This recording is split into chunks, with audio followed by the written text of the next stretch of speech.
Welcome to the Doctor of Love show, where we give marriages and relationships the tools to prosper. Let's go into the studio and hear the Doctor and Nurse of Love teach another powerful message.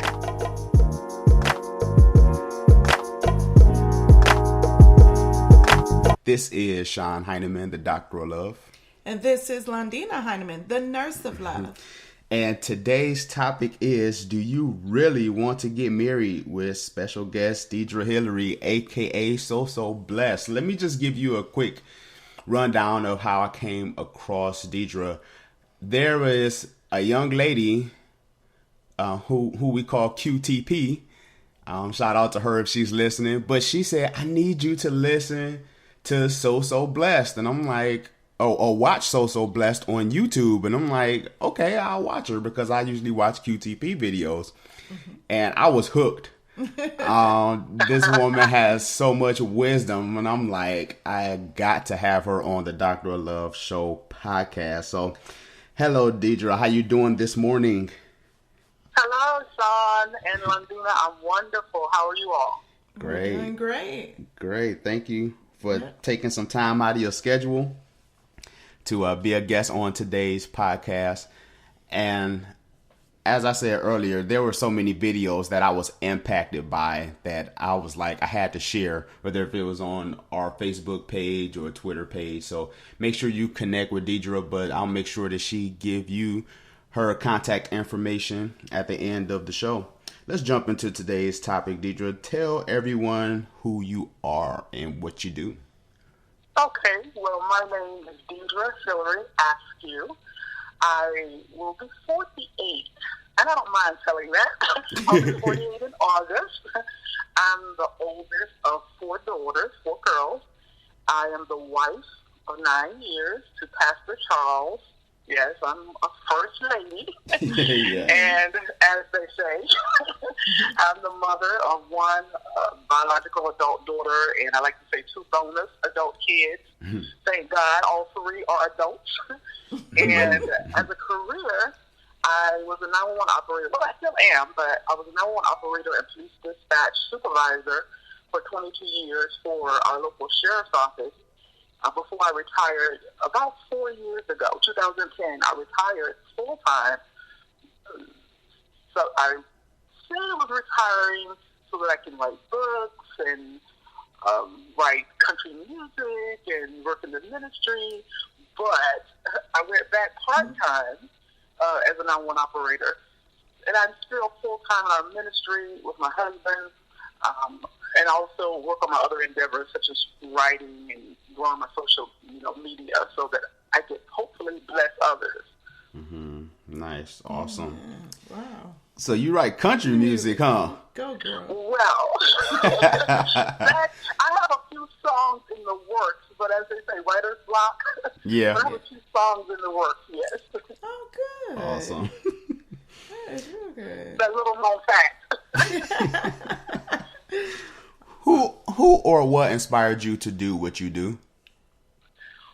Well, there are so many people that inspired me, and of course, the natural, your parents. My mom and dad were married 46 years before my dad passed away about a year and a half ago. So they were very inspirational in my life, and also my dad was a pastor, and my mom, pastor's wife, and so you can tell I was very inspired by them and kind of followed in their footsteps.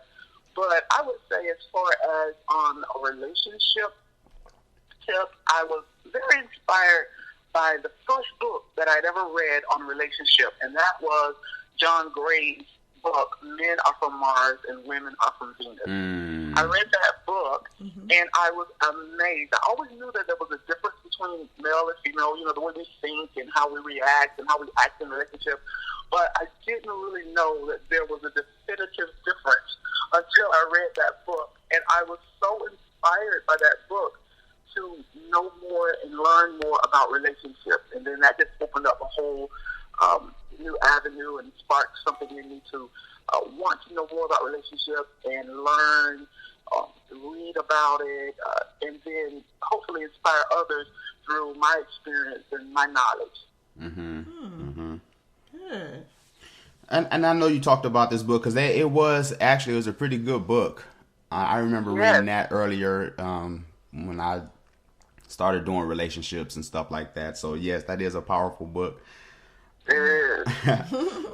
Well, I guess going into this question, then from a relationship standpoint, what is one book besides the Bible you would tell readers to read besides that? Oh, wow. I love to read, and there are so many. But I often have a problem narrowing down the answer to one thing, but I'm going to narrow it down to this one powerful, amazing book, which is The 5 Love Languages by Gary Chapman. I absolutely love that book because it talks about the way we desire to be loved and loving our spouse the way they need and desire to be loved. Because quite often we automatically love people the way we want to be loved. We love people the way we were taught to love.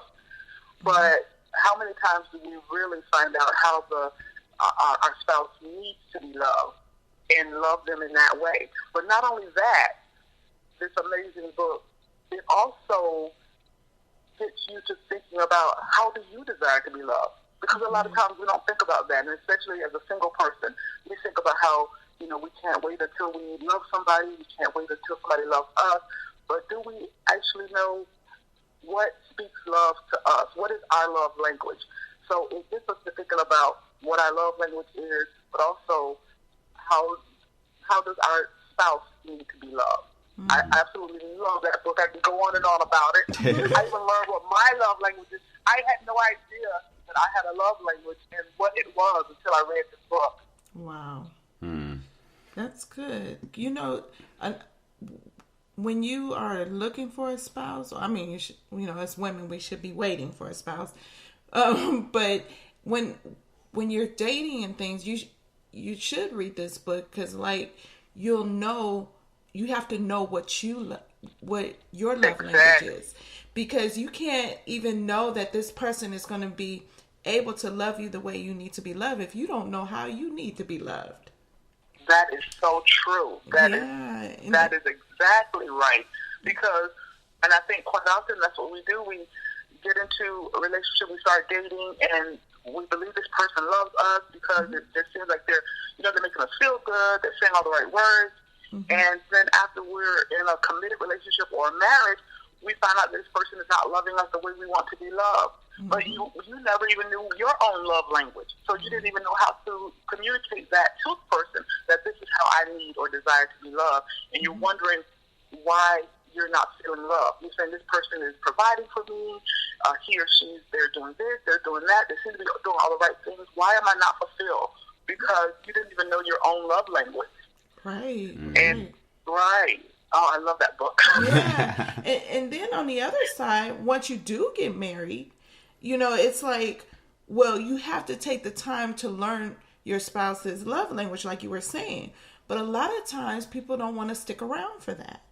They're like, It's just not working. It's like, but it takes time to learn the love language of your spouse.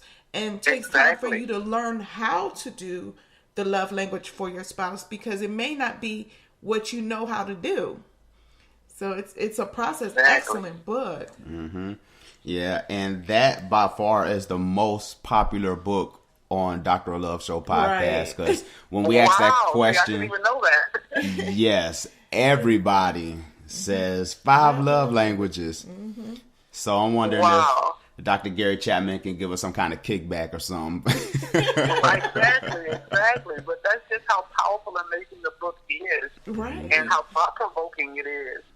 That it's quite popular. Yeah, let's jump into today's topic, because I really want to talk about this. About, do you really want to get married? So let's ask you this: why Christian singles are in a rush to get married? Well, I will say I will know the realness to it. And when you learn the realness to God's presence in your life and how he's there, that loneliness will go away. You will want people, to be in people's presence, and that's good and fine. But the loneliness will really go away once you realize the power of God's presence being with you. London, that is so true, because those times when I was single and celibate for 13 years, and for the most part, I was a single mother. I was busy raising my daughter. I was working 12, 14, 16 hours a day. I was with my daughter a lot, following her with her basketball career, that I was really, for the most part, too busy. And also church. I traveled a lot with our church and was involved with a lot of different things in church.